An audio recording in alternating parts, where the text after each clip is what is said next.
Video like जरूर कर लीजिए और ऐसे वीडियो लगातार फ्री में पाने के लिए चैनल को तुरंत सब्सक्राइब कर लीजिए और बेल आइकन को जरूर टैप कर लीजिए ताकि आगे भी सारे वीडियो आपको मिलते रहे। यूट्यूब में फॉलो करते हैं तो प्लीज ये वाला फ्री टेलीग्राम चैनल जरूर ज्वाइन कर लीजिएगा। सारे नोटिफिकेशन सारे अपडेट यहीं पे आते हैं, ध्यान रखिए। नमस्कार दोस्तों, तो पॉलिटी के एक और लेक्चर में आप सभी का स्वागत है। पॉलिटी के 150 क्वेश्चन मैं करा चुका हूं, अगर आपने वो नहीं देखे तो प्लेलिस्ट में जाओ देख लो, ठीक है।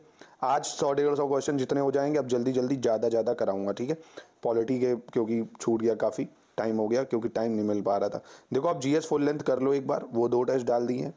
हिंदी के 9 हो गए, एक आज हिंदी का और आ जाएगा, 10 टेस्ट हो जाएंगे। हिस्ट्री देख डालो करा दिया है, करंट डेली चल रहा है, ज्योग्राफी चल रहा है, ठीक है। रिवीजन कर लो कहने का मतलब। चलिए 152 नंबर कह रहा है, राष्ट्रपति पद्धति में समस्त कार्यपालिका की शक्तियां निहित होती हैं। तो दोस्तों राष्ट्रपति पद्धति है तो राष्ट्रपति के अंदर ही होगी, क्योंकि प्रधानमंत्री सिस्टम जो होता है पार्लियामेंट का उसमें कैबिनेट के हाथ में होती है, ठीक है। तो इसका ऑप्शन ए हो जाएगा। लड्डू क्वेश्चन था ये, जैसे यूएस में होता है, रशिया में होता है, ठीक है। ऐसे भारत में राजनीतिक व्यवस्था के मूलभूत लक्षण क्या है दोस्तों, ये बताना है, ठीक है। कि जो भारत में पॉलिटिकल स्ट्रक्चर है उसकी क्या क्या विशेषताएं हैं, मतलब क्या स्ट्रक्चर है उसका। यह एक लोकतांत्रिक गणतंत्र है, बिल्कुल सही बात है भाई। डेमोक्रेसी भी है, गणतंत्र का मतलब चुना हुआ राजतंत्र है ना। चलिए इसमें संसदात्मक रूप की सरकार है, बिल्कुल पार्लियामेंट्री सिस्टम है। सर्वोच्च सत्ता भारत की जनता में निहित है, ऑब्वियसली भैया जनता जनार्दन है। यह एकीकृत शक्ति का प्रावधान करती है, ये गलत है भैया। एकीकृत शक्तियां नहीं है, यहाँ शक्तियों का डिवीजन है ना, देखते हो केंद्र राज्य सब में डिवीजन है। तो ऑप्शन बी बिल्कुल सही है इसका। चलिए 154 कह रहा है, निम्नलिखित कथनों पर विचार करना है, ठीक है। कौन सा सही है। भारत एक लोकतांत्रिक राज व्यवस्था है, तो बिल्कुल दोस्तों बिल्कुल। भारत एक प्रभु सत्ता संपन्न राज्य है, बिल्कुल दोस्तों। ये प्रभु सत्ता संपन्न मतलब इसके ऊपर, भारत के ऊपर कोई दूसरी सरकार या किसी और का आधिपत्य नहीं है, ये अपने डिसीजन खुद से ले सकता है, ठीक है, बिल्कुल सही। भारत में लोकतांत्रिक समाज है, ये भी सही है। और भारत एक कल्याणकारी राज्य मतलब वेलफेयर स्टेट है, तो डीपीएसपी में तो हमने ये प्रावधान ले ही रखा है, देखते हो ना, सबका साथ सबका विकास है ना। तो ऑप्शन डी हो जाएगा, चारों ही सही है। 155 नंबर देखते हैं, निम्नलिखित में से कौन सी विशेषता भारतीय राजतंत्र की नहीं है, कह रहा है, पॉइंट टू बी नोटेड। तो दोस्तों देखो, एक संविधान, संगत सरकार, बिल्कुल। लोकतांत्रिक सरकार भी है, विधि का शासन भी हमारे पास। सत्तावादी सरकार नहीं है। देखो सत्तावादी सरकार मतलब होता है कि सरकार के खिलाफ आप कुछ बोल नहीं सकते।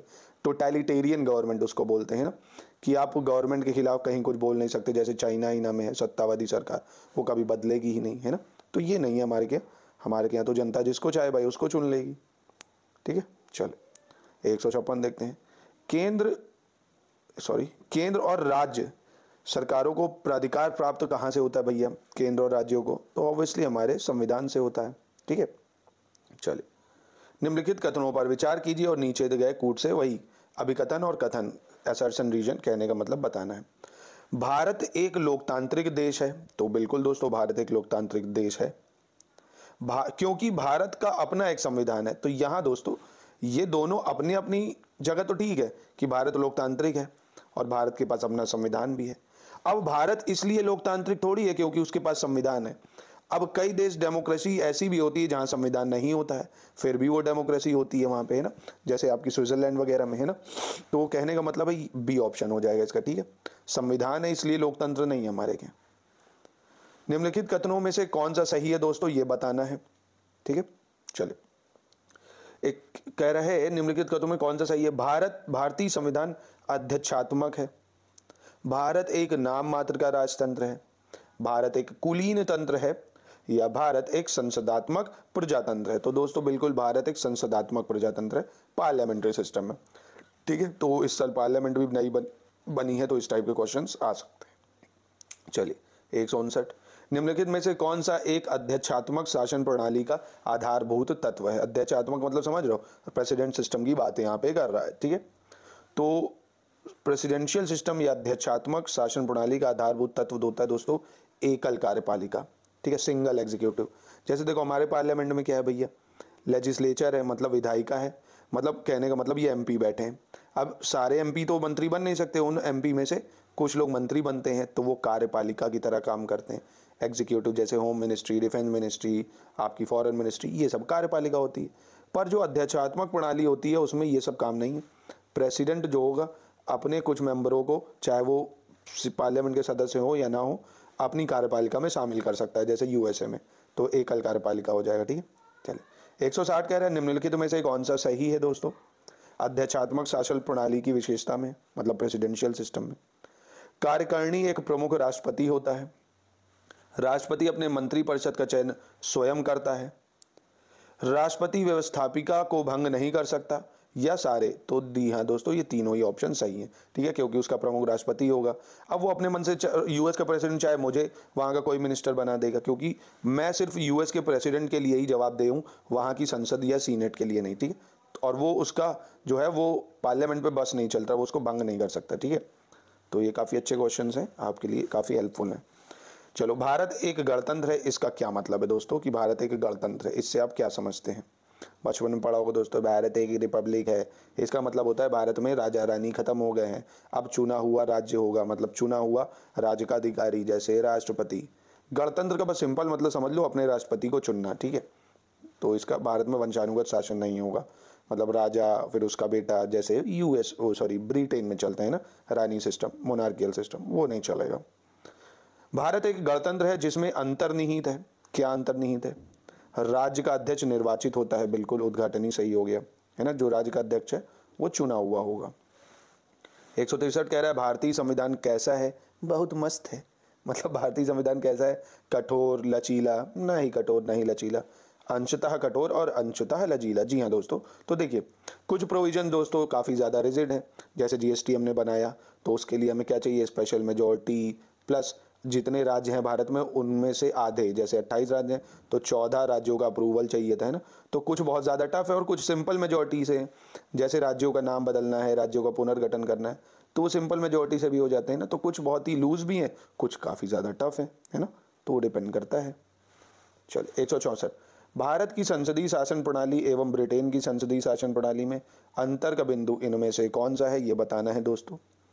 ठीक है, तो कौन सा दोस्तों इनमें से सेम है? तो एक भारत की संसदीय प्रणाली और ब्रिटेन की संसदीय प्रणाली में अंतर का बिंदु कह सकते हो आप। देखो, न्यायिक समीक्षा, जुडिशियल रिव्यू हमारे के यहाँ होता है, ब्रिटेन में ऐसा कुछ नहीं है, है ना। ब्रिटेन की संसद ने जो कह दिया वो कानून हो गया, वहाँ फिर कोर्ट इंटरफेयर नहीं कर सकता, पर हमारे के यहाँ ऐसा नहीं है। ठीक है, मतलब हमारे के यहाँ जुडिशियल रिव्यू हो सकता है, सुप्रीम कोर्ट हर कानून का रिव्यू कर सकता है। एक सेकेंड, चलिए 165 देखते हैं। निम्न कथनों पर विचार कीजिए और अंत में दिए गए कूट से सही उत्तर का चयन करना है। भारत के संविधान में एक संघीय प्रणाली का सब प्रावधान है, नंबर 1।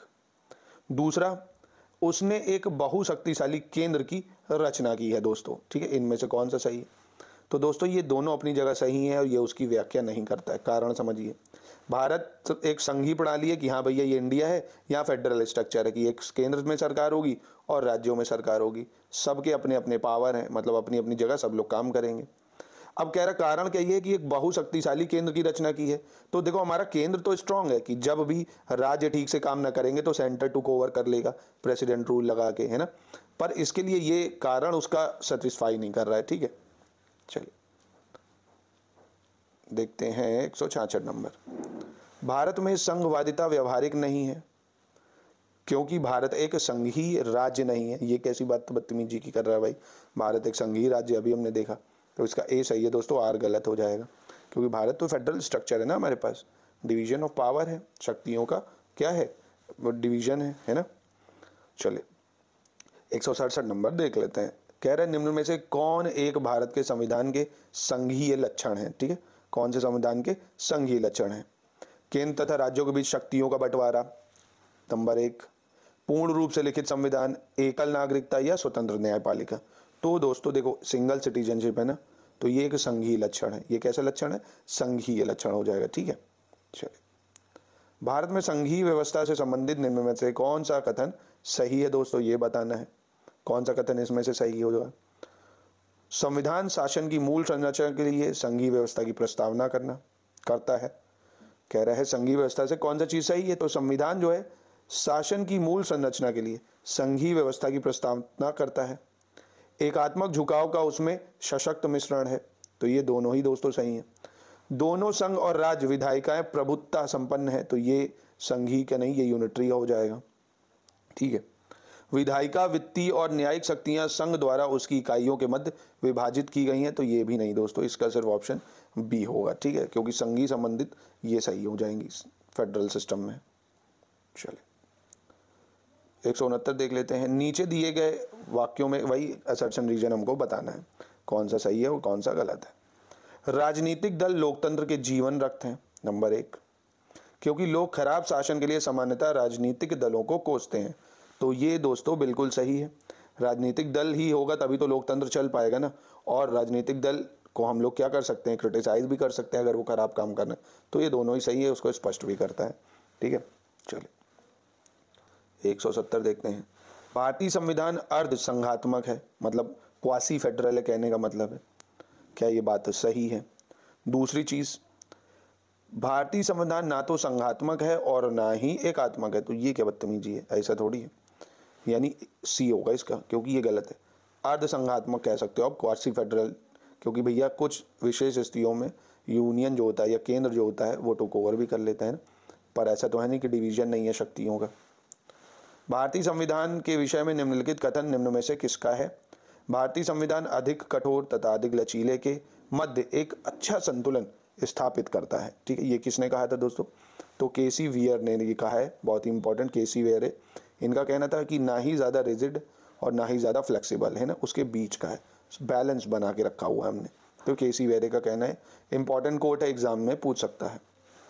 चलिए, निम्न में से किसका ये कथन है कि संविधान को संघात्मकता के तंग ढांचे में नहीं डाला गया है, कि मतलब संविधान को जो है एक अच्छे से डिवीजन ऑफ पावर नहीं दिया गया है, यूनियन ने ज़्यादा कंट्रोल, केंद्र का ज़्यादा वर्चस्व है, ये किसका कहना है दोस्तों? तो ये भी इंपॉर्टेंट स्टेटमेंट है, ये बी आर अम्बेडकर की कहने हैं। ये किसका है? बी आर अम्बेडकर का कहना है, ठीक है। चलिए, इंपॉर्टेंट है दोस्तों, इनमें भूलिएगा मत ये सब। भारतीय, चलिए 173 देखते हैं। भारतीय राजनीति पद्धति के बारे में निम्न में से कौन सा सही नहीं है? धर्मनिरपेक्ष राज्य, सबसे पहली चीज, संसदीय पद्धति की सरकार, संघीय नीति या राष्ट्रपति पद्धति की सरकार। तो ऑब्वियसली हमारे पास राष्ट्रपति सिस्टम थोड़ी ले रखा है, तो वो गलत है। 174 देखते हैं दोस्तों। 174 क्या कह रहे हैं? भारत एवं अमेरिका की राजनीति व्यवस्थाओं के बीच निम्नलिखित में से कौन सी विशेषताएं समान है? अमेरिका और इंडिया के पॉलिटिकल सिस्टम में कौन सी चीज़ें समान है, ये पहचानना है। अवशिष्ट शक्तियां केंद्र के पास हैं, नंबर 1। अवशिष्ट शक्तियां राज्यों के पास हैं। राष्ट्रपति के पास पॉकेट वीटो की शक्ति है, या उच्च सदन में कुछ मनोनीत सदस्य होते हैं। तो दोस्तों इसका सी बिल्कुल सही हो जाएगा, क्योंकि राष्ट्रपति के पास पॉकेट वीटो की शक्ति वो यहाँ भी है और हमारे पास भी है, कि कुछ बिल को आप देखते हो ना अपने पास रख लेता है और वो एंड हो जाता है, वो बिल अगर पॉकेट में डाल दिए ना, तभी एक स्टेटमेंट भी कहा जाता है, Indian president pocket is bigger than American president है। तो ये ध्यान रखिएगा, बाकी ये तीनों ऑप्शन गलत हो जाएंगे। 175 देखते हैं। भारतीय संविधान सभा ने राष्ट्रीय ध्वज को सर्वप्रथम कब स्वीकार किया? तो ये बहुत ही पेट क्वेश्चन है, आपको पता भी होगा, 22 जुलाई 1947 को। 176 निम्नलिखित कथनों पर विचार करना है, कौन सा कथन सही है ये बताना है। भारत की संविधान सभा ने राष्ट्रीय ध्वज का प्रारूप 22 जुलाई 1947 को अपनाया, तो ये तो अभी देखा हमने ऊपर। राष्ट्रीय ध्वज के बीच चक्र में 21 तीलियां होती हैं, क्या ये बात सही है दोस्तों? राष्ट्रीय ध्वज की चौड़ाई का अनुपात 3:4 होता है, तो ये दोस्तों एक सेकंड, ये दोनों ही ऑप्शन गलत हो जाते हैं। कारण समझिए, क्योंकि दोस्तों राष्ट्रीय ध्वज में 21 नहीं, यहाँ अगर 24 तीलियां लिखता तो ये सही होता, और 3:4 अनुपात नहीं होता है, 3:2 होता है, ये पता होगा आपको, ठीक है। तो इंपॉर्टेंट है काफ़ी ज़्यादा, 24 और 3:2। चलिए 177 देखते हैं। नए राज्य के गठन की शक्ति किसके पास है दोस्तों? कि मतलब कौन नया राज्य बना सकता है? संसद, राष्ट्रपति, मंत्रिपरिषद या राज्य पुनर्गठन आयोग? तो दोस्तों संसद आपको पता होगा, आर्टिकल 1 to 4 डील करता है नए स्टेट्स बनाने से, और 2 और 3 कहता है एडमिशन ऑफ स्टेट, एडमिशन और establishment of new state. Article 4 कहता है 2 और 3 से किए गए अमेंडमेंट 368 में नहीं जोड़े जाएंगे ना, तो ये पढ़ा होगा आपने, संसद हो जाएगा सिंपल मेजोरिटी से वो भी। भारत के संविधान के अंतर्गत निम्नलिखित में से किसको राज्यों की सीमाओं को परिवर्तित करने की शक्ति प्राप्त है? तो ये भी दोस्तों अभी करा हम लोगों ने, संसद हो जाएगा। संविधान के प्रथम अनुच्छेद के अनुसार, भैया बहुत इंपॉर्टेंट है प्रथम अनुच्छेद, इस बार बहुत न्यूज में रहा है। इंडिया क्या है दोस्तों? राज्यों का संघ, यूनियन ऑफ स्टेट। इंडिया क्या है? एक यूनियन ऑफ स्टेट, राज्यों का संघ है, ठीक है। क्या है? यूनियन ऑफ स्टेट या राज्यों का संघ। India is a union of state rather than federation of state. India that is Bharat, यानी राज्यों का संघ। चलिए 180, निम्नलिखित में से कौन सा कथन नए राज्यों के निर्माण के बारे में सही नहीं है? ठीक है, कौन सा गलत है कह रहे हैं। संसद विधि द्वारा नए राज्य का निर्माण कर सकती है, तो बिल्कुल कर सकती है। इस प्रकार की विधि में संविधान की पहली अनुसूची और चौथी अनुसूची के संशोधन का प्रावधान होगा। बिल्कुल दोस्तों, क्योंकि पहली अनुसूची में संसद वो आपके राज्य और आपकी यूनियन टेरिटरी के बारे में दिया है, और आपकी जो चौथी अनुसूची है राज्यसभा की सीटों का कैसे बंटवारा होगा इसका पता है। अब जब राज्य बढ़ेंगे तो राज्यसभा की सीटें भी उस राज्य में बढ़ेंगी, तो यानी चौथी अनुसूची में भी अमेंडमेंट करना पड़ेगा। इस प्रकार की विधि को 368 के प्रयोजन के लिए संविधान का संशोधन समझा जाएगा, ये गलत है, क्योंकि आर्टिकल 4 कहता है नहीं, ये नहीं समझा जाएगा। चौथा, इस प्रयोजन के लिए विधेयक संसद में तब तक पुनः स्थापित नहीं किया जा सकता जब तक कि उस राज्य के विधानमंडल को निर्दिष्ट नहीं कर दिया गया है जिसके क्षेत्र और सीमाओं पर प्रभाव पड़ता है। तो ये सही है दोस्तों, यानी ऑप्शन सी इसका गलत हो जाएगा। ठीक है, भारत में एक नया राज्य सृजित करने वाले विधेयक को पारित होना अनिवार्य है। किसके थ्रू भैया? तो अभी बताया आपको, संसद में साधारण बहुमत द्वारा। संसद में साधारण सिंपल मेजोरिटी से ये पास हो जाता है दोस्तों। ठीक है, प्रेजेंट एंड वोटिंग जितने भी लोग आए हैं, कोई दिक्कत नहीं। चलिए, भारत में संघ राज्यों का प्रशासन होता है। भारत में संघ राज्यों का प्रशासन होता है किसके द्वारा? राष्ट्रपति द्वारा, उपराज्यपाल द्वारा, गृह मंत्री द्वारा या प्रशासक द्वारा दोस्तों। तो भारत में संघ राज्यों का प्रशासन राष्ट्रपति करता है। कौन करता है? राष्ट्रपति। आपने देखा होगा यूनियन टेरिटरी वगैरह, अब चाहे वो वहाँ एलजी अपॉइंट करे, चाहे वो वहाँ क्या करे, लेफ्टिनेंट गवर्नर कर दे अपॉइंट, या आपने एक चीज़ सुनी होगी एडमिनिस्ट्रेटर है ना, तो वो कुछ भी कर सकता है। 183 देखते हैं, भारत संघ नहीं है कथन है ये। कारण, क्योंकि किसी भी राज्य का क्षेत्र, सीमा, नाम उसकी सहमति के बिना भी परिवर्तन करने की शक्ति संघीय संसद को प्राप्त है। तो दोस्तों ऐसा कैसे हो सकता है ना, आपको पता है ऐसा थोड़ी है। तो यानी ए गलत है, आर सही है, क्योंकि भारत संघ नहीं है, ये गलत है। भारत एक संघ है, भारत एक संघ है। ठीक है, पर आर बिल्कुल सही है दोस्तों। ठीक है, आसान थे ये, पॉलिटी में आसानी क्वेश्चन आते हैं। चले 184 देख लेते हैं, निम्नलिखित में से कौन एक नए राज्यों के निर्माण के लिए संवैधानिक उपबंध नहीं है कह रहा है। ठीक है, कौन सा संवैधानिक उपबंध नहीं है? किसी राज्य का क्षेत्र बढ़ाकर, किसी राज्य का क्षेत्र घटाकर, किसी राज्य का नाम परिवर्तित करके, या एक राज्य संघ क्षेत्र शामिल कर सकेगा। तो दोस्तों देखो ये गलत है, क्योंकि एक संवैधानिक जो उपबंध है वो तो यही है, राज्य का क्षेत्र बढ़ा दो, कम कर दो, या एक राज्य को 2 भागों में बांट दो, है ना। एक राज्य संघ क्षेत्र राज्य क्षेत्र शामिल कर सकेगा, ये गलत है। ठीक है, याद रखिएगा इसको। निम्न कथनों पर विचार कीजिए और दिए गए कूट की सहायता से बताइए कि इनमें से कौन सा सही है। ठीक है, संविधान में यूनियन ऑफ स्टेट शब्द प्रयुक्त हुआ है क्योंकि भारतीय राज्यों को अलग होने का अधिकार नहीं है, पहली बात। ठीक, दूसरी, एसके धार आयोग ने राज्यों के पुनर्गठन हेतु भाषा के आधार की अपेक्षा प्रशासनिक सुविधा को वरीयता दी। तीसरा, पंडित नेहरू, सरदार पटेल और पट्टाभाई सिद्धारमैया की अध्यक्षता में कांग्रेस कमेटी राज्यों के पुनर्गठन में भाषाई आधार के पक्ष में नहीं था। जी हाँ दोस्तों, ये तीनों ही अपनी जगह सही स्टेटमेंट है, इसका सी हो जाएगा। ठीक है, मतलब डी हो जाएगा। अच्छी स्टेटमेंट थी ये, पढ़ा होगा आपने पॉलिटी में। चले 186, भारतीय संघ के अंतर्गत किसी राज्य को मिलाने का अधिकार किसे है दोस्तों? बहुत आसान है, किसी राज्य के अंदर दूसरा को मिला सकते हो आप दूसरे राज्य को, तो एक अधिकार किसको प्राप्त है? तो ये अधिकार अभी पढ़ा हमने, संसद को प्राप्त है। किसको प्राप्त है? संसद को। ठीक है, चलिए, निम्नलिखित में से कौन संघ राज्य क्षेत्र नहीं है भैया?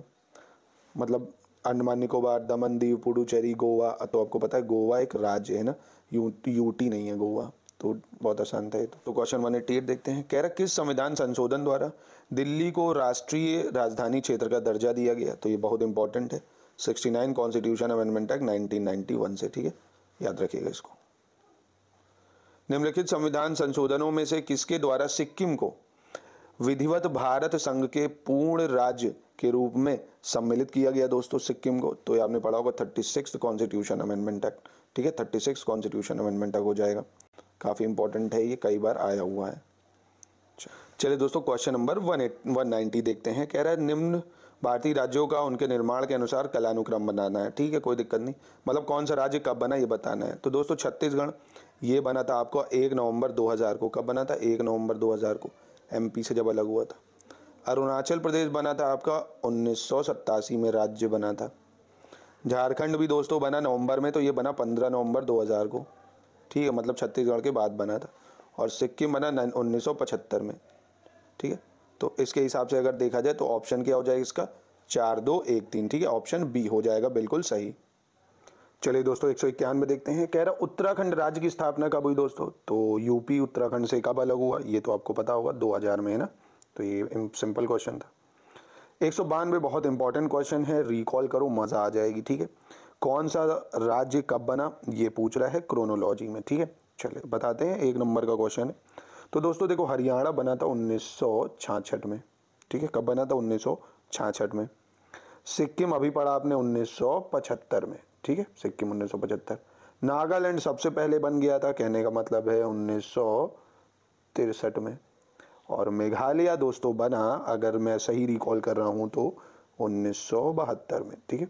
तो इसके हिसाब से अगर चला जाए तो ऑप्शन हो जाएगा आपका 3 1 4 2, क्या हो जाएगा, मतलब पहले नागालैंड, फिर आपका देखो हरियाणा, है ना, फिर आपका मेघालय, फिर आपका सिक्किम, ठीक है। तो बिल्कुल सही मैंने बताया, यानी सी हो जाएगा इसका ऑप्शन, ठीक है। टाइम पीरियड याद रखना, राज्यों के बनने का एग्जाम में आते रहते हैं। चलो तो दोस्तों 193 नंबर देखते हैं, फिर से वही राज्यों का पुनर्गठन बताना है, कौन सा कब राज्य बना। तो आंध्र प्रदेश तो पता होगा आपको, सबसे पहला राज्य यही बना था भाषा के आधार पर 1953 में। हिमाचल प्रदेश, अभी मैंने आपको बताया, हिमाचल प्रदेश 1971 में इसको राज्य का दर्जा मिला। हरियाणा को 1966 में मिल गया था भैया, अभी करा। और सिक्किम भी अभी करा 1975, ठीक है।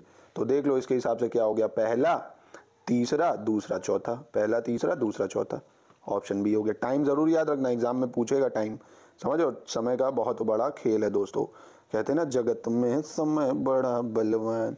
चलो 194 देखो, 194 में भी आपको क्या बताना है, क्रोनोलॉजी बतानी है, कौन पहले बना कौन बाद में, ठीक, बता लोगे आराम से।